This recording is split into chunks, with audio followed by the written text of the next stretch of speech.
What is RU486? What is the source of controversy surrounding it? In late September of the year 2000, the FDA announced it had approved the use of RU486 in combination with the prostaglandin to induce abortion during the early stages of pregnancy.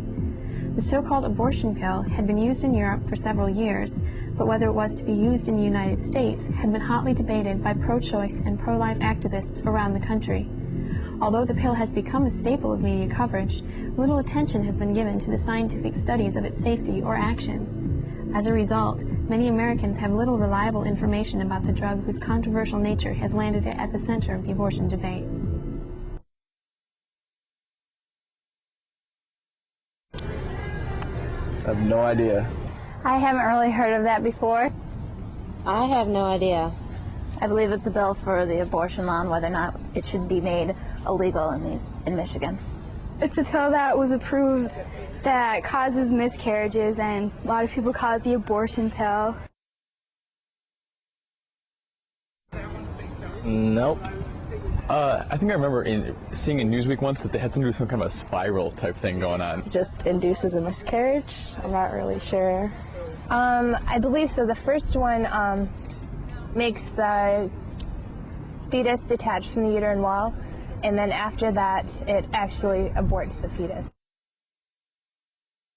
It has to have been because they've been using it for like 20 or 30 years in Europe. Well, it's not medically safe. In fact, there have been cases during the trials where there have been women who have been harmed, or even one case where a woman died during the trials. I know they have a version thereof in Europe that they've been using for a long time. From what I've read, that it's safer than pregnancy. There's less risk involved. I'm just a veterinarian, not a physician, but I wouldn't use it on my dog. Suppose I'd have to see test results. From ABC News, this is Nightline. An entire edition of ABC's program Nightline was devoted to RU486. However, the main focus of reporting was on the ethical controversy and political agenda. Medical experts were affiliated with political groups. Pro-choice individuals simplified or ignored the drug's disadvantages. Pro-life individuals exaggerated or fabricated them. This trend was observed in publications like Time and Newsweek, in radio broadcasts on NPR, and on the popular program Hardball. Consistently, science was disregarded. It's a classic of reporters all asking the same question about a drug they knew nothing about. And no one would learn about it from watching one of these shows. It's classic because it happens every day with programmatic regularity on every show like this, which is really meant to exaggerate, go right to the heart of a controversy. No dull, flat moments. We don't know much about the subjects we cover. We're not very good lawyers, or businessmen, or scientists, or doctors. The lack of neutral and informative coverage in the media may well be the source of the public's confusion about RU486. However, it is crucial that the public understand the science behind the controversy. As the drug enters the political spotlight, voters and legislators alike need to be aware of the facts surrounding RU486 before laws and restrictions are made.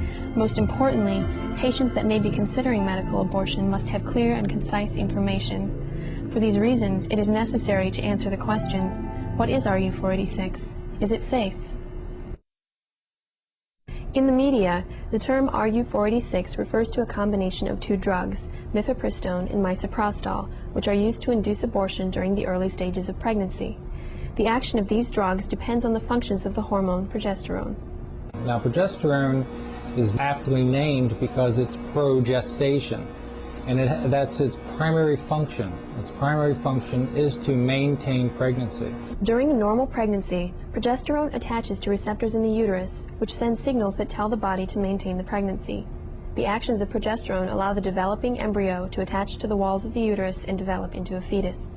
When a woman takes mifepristone, the chemical blocks progesterone receptors and prevents the hormone from sending signals to the uterus. As a result, the body is no longer able to maintain pregnancy. The embryo and endometrium detach from the uterine walls.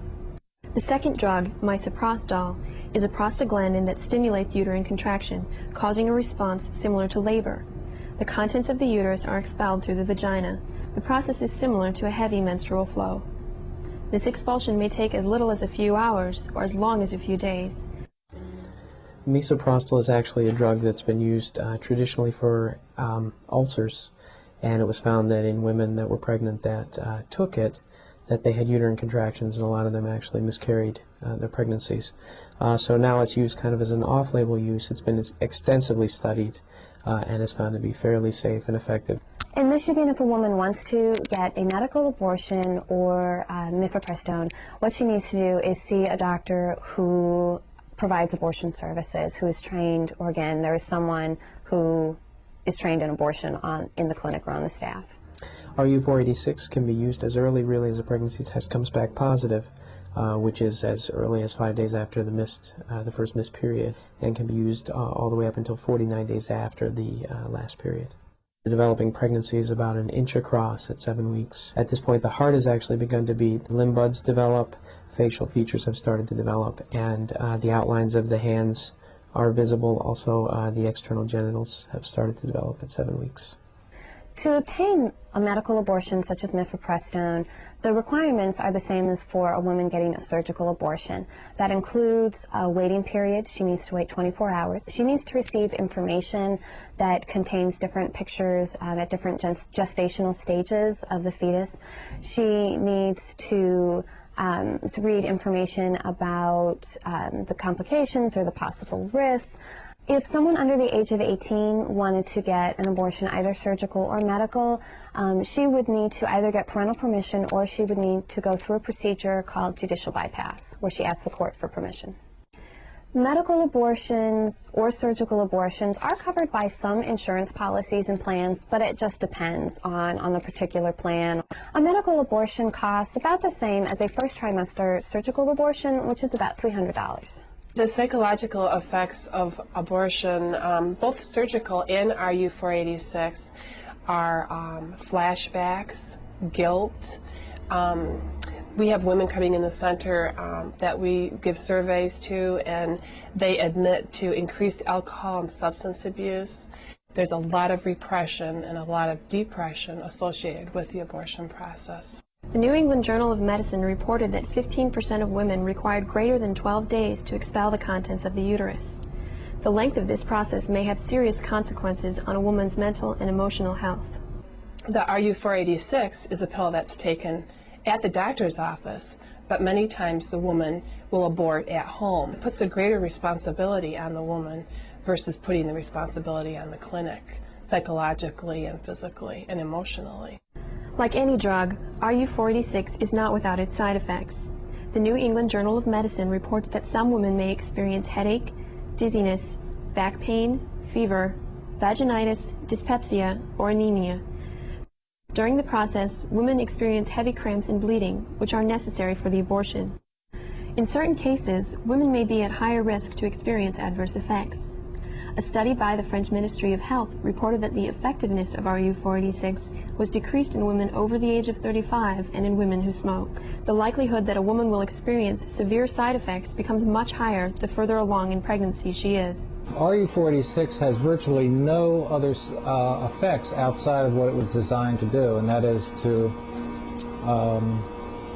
block progesterone receptors. The beauty of this drug is that progesterone has little actions throughout the rest of the body. Its actions are specific for the reproductive system, specifically during pregnancy. Used as an abortifacient or even as a morning after pill in the doses prescribed, the long-term effects are not seen with the acute application of this drug. Overall, FDA clinical studies found the drug to be highly effective. Abortion was complete in 92 to 95% of the cases. In Europe, 620,000 women had used RU486 successfully prior to 1998. However, 1% of women may require surgical abortion to end ongoing pregnancy or incomplete abortions. Our current abortion rate in the United States is 1.5 million abortions every year. So 1 to 2%, although that sounds like a low percentage, that could be 15,000 to 20,000 women. RU486 can be used as soon as a pregnancy test comes back positive, whereas a surgical abortion can only be performed after 7 weeks into the pregnancy. Many women would see this as a great benefit to medical abortion. In addition, RU486 is devoid of some of the physical side effects and unattractive aspects of surgical abortion, previously the only available abortion method in the United States. There are several side effects for a surgical abortion. There can be, the most serious, of course, is hemorrhaging, which would be a heavy blood loss. Another possible physical side effect would be infection. And then, of course, in very rare instances, we have death. Then when we look at the benefits of a medical abortion, such as mifepristone, since it's not an invasive procedure and there's no need for anesthesia, there really aren't complications that would be associated with that. Like most difficult questions, RU486 is not a black and white issue. It has many benefits over surgical abortion, but also some novel downfalls. It is another choice offering a few conveniences at the cost of a few disadvantages. Whether it is an easy process or not depends on one's perspective. It's not easy. It takes a lot of time, there's a lot of psychological distress, and there's a lot of inconvenience with it. Mifepristone offers women another choice. It offers them some other options and conveniences that maybe, would be better for them than a surgical abortion. And it's very, very safe. The popular media can be rampant with exaggeration, bias, and conflict. Unfortunately, news programs and magazines are the main source of information for many Americans. Though the emotion and fervor of the abortion debate is alluring, the public must remember to consider the facts. In the controversy of the abortion pill, careful consideration of evidence can help facilitate sensible political, cultural, and individual choices. However, this scientific evidence is only a stepping stone. It can never fully answer the difficult moral and ethical questions that concern termination of pregnancy. Whether elective abortion is acceptable in our society is, and will continue to be, a difficult decision to make.